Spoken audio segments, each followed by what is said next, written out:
watu wengi wanawaambia watu utafuteni ufalme wa Mungu, ila mimi nakwambia kwamba usiutafute ufalme wa Mungu.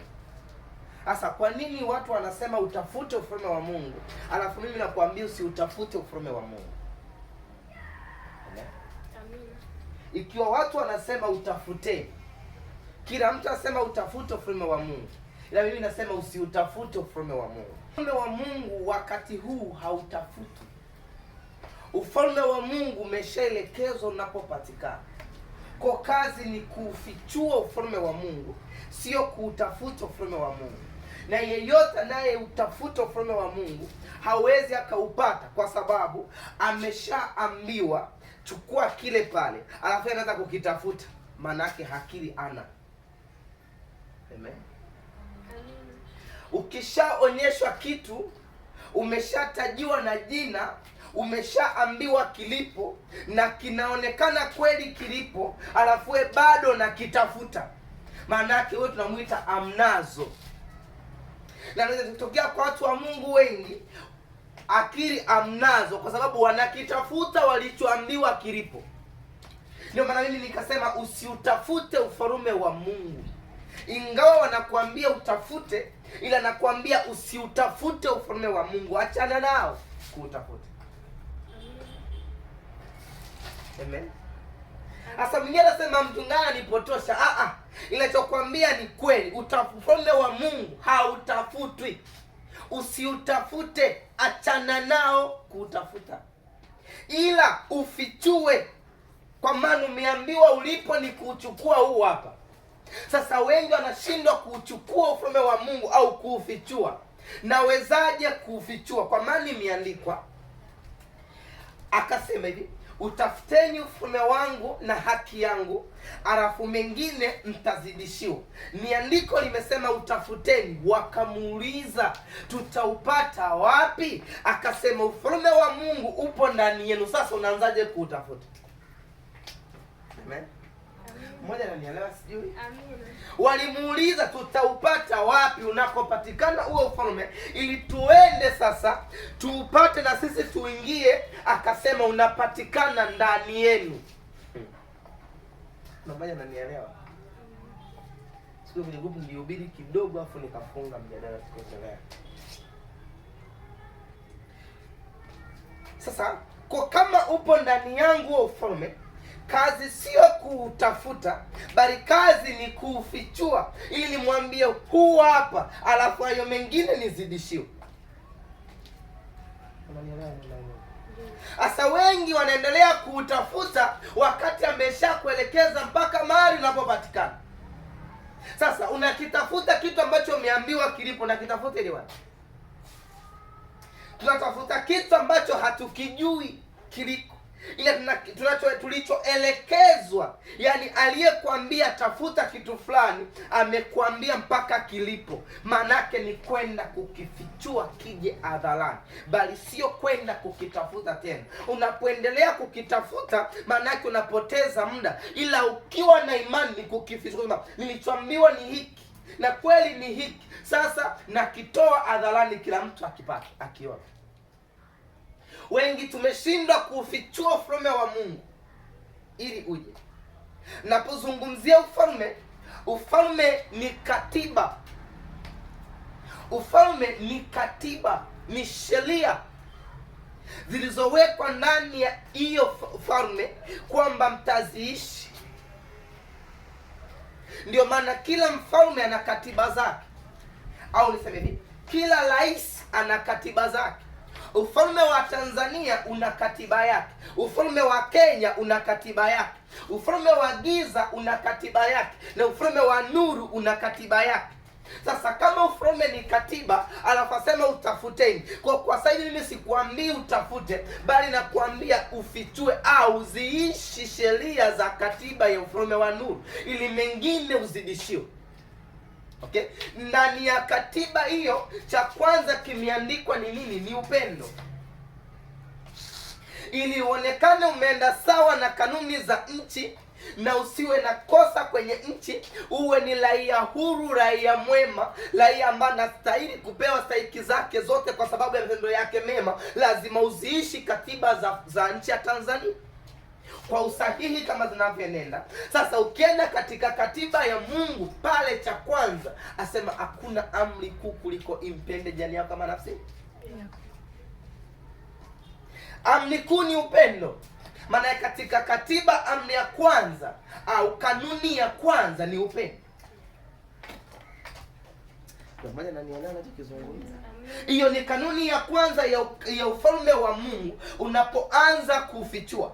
Sasa upendo unaufichuaje? Ndio maana kiasi siku nasema upendo haupatikani kwenye mwili wa mwingine, upendo haupatikani kwenye moyo wa mwingine, bali upendo unapatikana ndani yako. Wewe ukitengeneza upendo na kila mtu, ndipo ule upendo unaanza kuonekana kwenye mioyo ya wengine.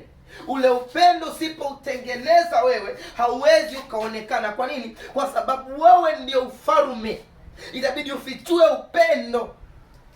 Sasa watu wanatafuta upendo baada ya kufichua upendo, kwa sababu kama ufalme uko ndani yangu na katiba iko ndani yangu.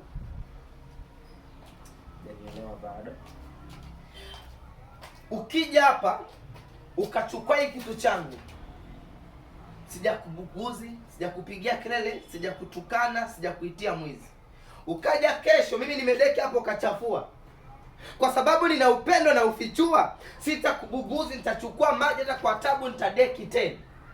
Alafu itafika siku unasemaga huyu anaga makuna, mtu utanipenda. Kwa nini? Nimefichua mimi upendo ulioko ndani yangu, kwamba hata ukinifanyia yote, lakini mimi sijali, mimi nakupenda hivyo hivyo na mabaya yako. Ndio maana akasema hivi, upendo hauhusudu, upendo hauangalii mambo yake, upendo haujivuni. Ni katiba. Maana yake ukifichua upendo, hautachukia, hautakeleka, hautauziwa, umeshaufichua. Sasa utaanza kuchomoza kwenye mioyo ya watu kwamba umemwonea Sala. Mbona Sala naga makuna mtu? Hata mtu kale tunakaaga kimya. Kwa nini? Amefichua. Kwa mimi ukinitukana sikurudishii tusi, yeye anakuambia nisamee, amemaliza, anaendeleza upendo wake. Atakuja mtu atakujaribu aone utazungumza nini, kwa sababu na upendo hauhesabu kosa lake. Yeyote mwanadamu ayatendayo akiona ni sahihi, ukimhesabia yuko sawa na kuendelea kumpenda. Umefichua upendo. Amen. Sasa hiyo ni kanuni ya kwanza katika ufalme, kwa ajili ya kufichua ufalme wa Mungu. Ili ufichue ufalme wa Mungu uwepo kati yako. Wengi tunatabika kwa sababu tuna tabia za kufichua ufalme, anaendelea kutafuta ufalme. Lakini itabidi kwanza tuufichue ufalme, sio kuutafuta, kwa maana uko ndani yetu. Unapoitafuta furaha, ndio maana ingesema hivi, raha jipe mwenyewe. Na maana gani? Maana yake fichua furaha, kwa sababu kama Mungu anakaa ndani yako, yeye ndio ufalme, yeye ndio mfalme anayetoaga raha, yeye ndio anayotoaga furaha, ndio mfariji wa kwanza. Kwa wa kwanza kujifariji ni wewe, sio mimi nikufariji. Amina. Sasa unapojitengenezea furaha, furaha itaanza kuchipua kwenye mioyo ya wengine. Ukiwa ni mtu ambaye hautafuti kuuzika, yaani mdao tunasemaga raha jipe mwenyewe, si unaona hilo neno? Maana yake nini? Usisubirie mtu akufurahishe, kwa maana wewe ndio ufalme.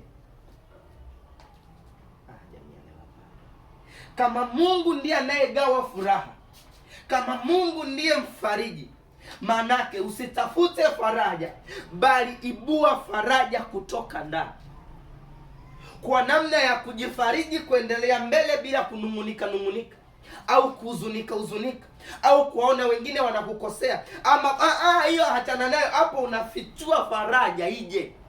Sasa wataona licha ya magumu na maneno, kutengwa, kudharaulika, kusimanga, unaendelea mbele, unawachekea, unaongea nao, unashiriki kila kitu. Wenyewe wanasema ni watu tofauti wewe.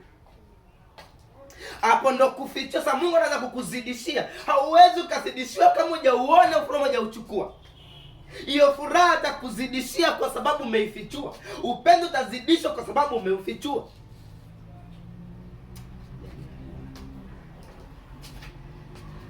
Kuufichua ufalme ndio kitu ambacho tumeshindwa. Manake kuishi kwenye kanuni za kifalme. Tumekazania usizini. Hiyo ndo tumeishika. Na hiyo ndo inahubiriwa.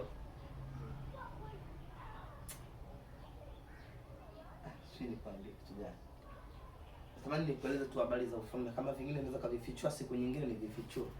Ila unielewe kuhusu tunachozungumza leo, usiutafute ufalme. Naomba nisomee Ufunuo 17:17.